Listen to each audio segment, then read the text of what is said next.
All right, now, Dustin, I have to ask you this just on a personal note here. This was something that we actually talked about the last time you were here, but off camera. And you were kind of kicking yourself saying, oh, I should have mentioned this on camera. So I wanted to kind of bring this up to you here today. And that is, when you watched my film Queen of Hearts, you told me that the scene that most affected you was when Annie came in contact with Laura Palmer as a young kid. Now, I've had other people tell me the same thing. Like, I was not expecting that scene in the film. And I think you were kind of the same. So I was kind of hoping that you would kind of talk with me about what you felt, because I don't think you were alone in that assessment. Yeah, it's not a problem. First of all, good job on the film. Oh, If I thank haven't you. said it enough, Thank you. but I think secondly, I don't know how much you intend, like your fire. I don't know how much your intention is going into this stuff, but I think from my perspective, Twin Peaks is definitely, whether it be about trauma explicitly, uh, Twin Peaks maybe now is this banner for trauma. And in my experience, it's helped me understand and translate and transmute the stuff that I've been carrying around my whole life. Um, and so at that moment, I was enjoying and consuming your art, but you handed me this gem, this one line that I needed my whole life. And you handed it to me from the patron saint of suffering herself. And so like that slapped me so hard, emotionally, spiritually, physically. It struck me very, very hard. Yeah, I believe the line is, you can't save everyone. Some of us have to go through the pain. And that it doesn't excuse anyone. It doesn't forgive anyone. It's just it's the reality. It's why we're here. All of us have our different path, um, and everybody gets it just in different degrees at different times. Um, and some of us get a lot of it young, and then we blink out. Some of us have a slow and steady, or some of it's up and down, peaks and valleys. But nonetheless, for my lived experience, which has had its share of trials and tribulations, that moment spoke uh, to healing for me, and I know that in therapy, seeing your younger self and integrating your younger self is a whole aspect of growing and healing. And I think sometimes you have to like cop to your younger self and say like, I'm sorry, I totally messed up. I went over here. I remember our dreams and all of this. I forgot, but I think the younger self will still be like, I've always been here. I'm sad to have watched it happen. Uh, but like, this is us. This is who we are, and how we responded to that is still who the younger person is, just grown, with all their trials and tribulations on their back, like a trophy case of darkness. Um, and so I just that line and that moment, it wasn't. It's like it's quantum, because like Laura can be in the lodge, but if the lodge is outside of all time and space, then she could appear anywhere, anytime, in any form. If she, especially if she conquered the lodge and became an entity herself, um, and so to take on the form of purest innocence and to deliver that line, um, to a person who could easily feel abandoned, left behind, forgotten, used. Um, it just all compounds. It is beautiful, and that Well, you, and also yeah, Annie, coming from the nunnery, is somebody who would be someone who could take that message in and understand what she's talking about. It also, there's a moment later on in the film where Cooper says to Annie, well, if you can, move through time and space and do whatever you want, then how come, you didn't stop me from getting shot, at the end of season 1? And she says, well, how else were you going to meet the giant? And so she's kind of taking Laura's words, and like she could have easily gone back and stopped Dale from suffering Caroline's death, but she knows that is going to make him the man he is. Yeah, right. Yeah. So it's like, it's sad to say, but sometimes you need to touch the stove to know it's hot. Yeah, right? Exactly. And so so it's not like little Laura says this and Annie says, I understand, and then doesn't apply it. She applies it later on in the film. But one thing that I've heard from people that's profoundly moving is, there's that line in Fire Walk With Me where she says to Harold, he's been having me since I was 12. Right. Now, that's just in rape. Right. But she was groomed for years before. So to have basically an 8-year-old child who the bad stuff hasn't even really happened yet to her. Yeah. But knowing that, but it's I mean, it's an ethereal kind of presence anyway, but there's something about, like, we never saw Laura little in the show. Right. We've only seen her as Cheryl Lee. So to see an 8-year-old version of Laura Palmer say to Annie Blackburn, is this about Bob? I've heard people say to me, that's really kind of upset them, because it was like, shook me, dude. Yeah. Because it's like, oh my God, this poor kid. This is why Laura's like afraid of Bob, but at the same time, like, made peace with the idea of Bob even being as a part of her life, because he's dying been there. To it. Yeah. He's been there since day one.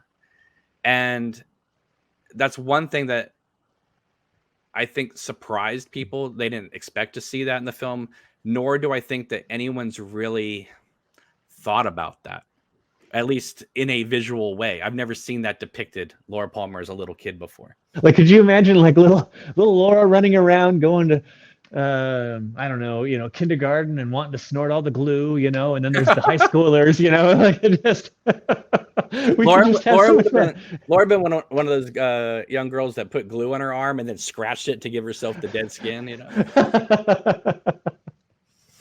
Anyway, that's where my mind goes. Oh, how fun would this be to see young Dale Cooper at Twin Peaks High? Oh my gosh, that'd be so silly. But I mean, they've done far worse. I'm looking at you, Star Trek Lower Decks. And when I first dropped Queen of Hearts, I put it out as like separate acts before I put it out as one giant film.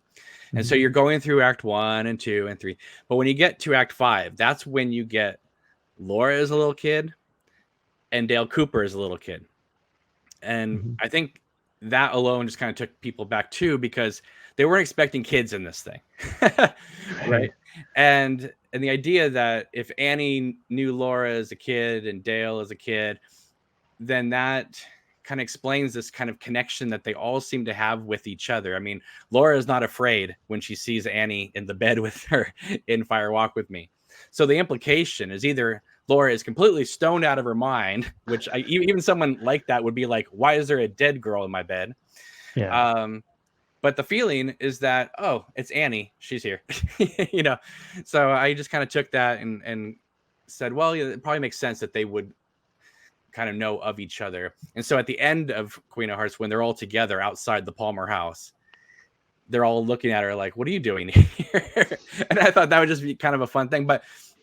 And it kind of shows that they've been moving towards this kind of familiar, like family type of atmosphere. Each one of them, whether it be Laura or Annie or Cooper, they've all gone through different traumas in their life, several different traumas in their life.